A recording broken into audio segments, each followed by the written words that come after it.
Hello बच्चों, तो कैसे हो आप लोग। जैसा कि मैंने आपको कहा था कि हम रोज एक नेम रिएक्शन पढ़ेंगे, तो आज हम बात करने वाले हैं फर्स्ट नेम रिएक्शन की। तो आज जो हमारी पहली नेम रिएक्शन है वो है बच्चों वुर्ज रिएक्शन। तो ढंग से समझना क्या होती है वुर्ज रिएक्शन।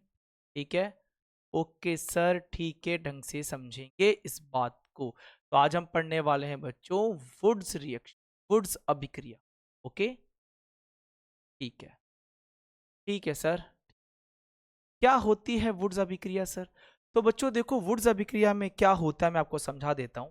इसमें हम क्या कहते हैं कि alkyl halide react with react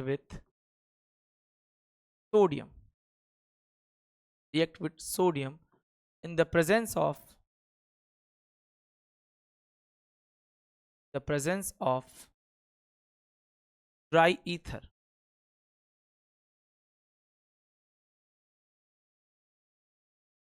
and give alkene.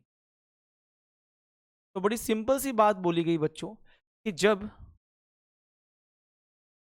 Alkyl halide की अभिक्रिया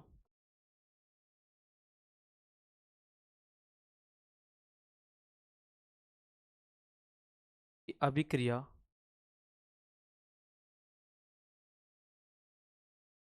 तो जब एल्किल हैलाइड की अभिक्रिया सोडियम के साथ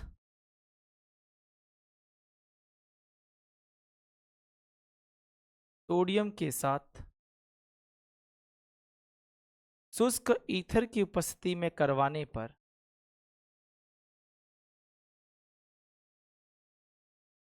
शुष्क ईथर की उपस्थिति में करवाने पर एल्केन प्राप्त होते एल्केन प्राप्त होते कर लोगे क्या आराम से, क्लियर हो गया कैसे होती है सर रिएक्शन। तो ये होता है बच्चों एल्किल हैलाइड, ये होता है आरएक्स, इसको बोलते हैं बच्चों एल्किल हैलाइड। 2 मोल लेंगे सोडियम के साथ, ये लेंगे एक्स और ये लेंगे बच्चों आर का मतलब यहां पर है एल्किल ग्रुप और एक्स का मतलब बच्चों हैलाइड ग्रुप, एल्किल हैलाइड। ठीक है, और यहाँ पे प्रेजेंस होती है ड्राई ईथर की, शुष्क ईथर की उपस्थिति लेते हैं और कैसे रिएक्शन होती है।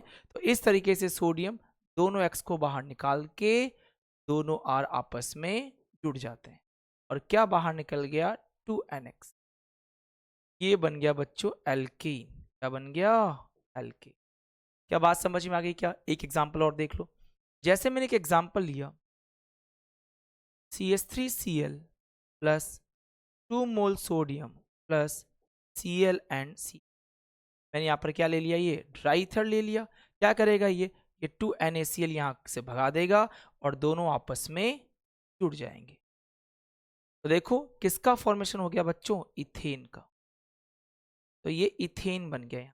इसी तरीके से आप एक बार और करवा सकते हो। कैसे करवाओगे, तो मैंने यहाँ लिया C2H5Cl plus 2 mole sodium then again C2H5, फिर ये ड्राई ईथर लिया, ये दोनों यहाँ पे चल गया बाहर और ये C2H5 आपस में जुड़ जाएंगे।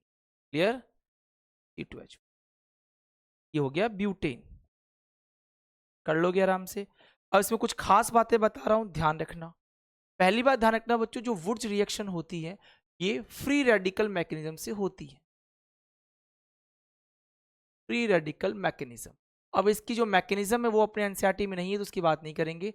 मुक्त मूलक क्रियाविधि से होती, मुक्त मूलक क्रियाविधि से होती है। क्लियर हो गया।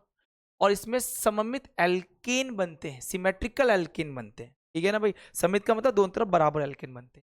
क्लियर हो गया बच्चों। तो ये रही आपकी पहली रिएक्शन जो मैंने आपको समझा दी है। तो यहां तक आई होप आपको ये वुड्स रिएक्शन समझ में आ गई होगी। तो जब नेक्स्ट टाइम मिलेंगे तो इसके आगे की रिएक्शंस की बात करने। तो ये रही हमारी नेम रिएक्शन के लिए नेम रिएक्शंस पढ़ रहे हैं। जितनी भी 12th में नेम रिएक्शन है रोज की एक पढ़ेंगे ताकि आप लोगों की पूरी नेम रिएक्शन 2 महीने में अच्छे से कंप्लीट हो जाएगी। ओके बच्चों, आई होप समझ में आ गया होगा। ऑल द बेस्ट बच्चों, नहीं भूल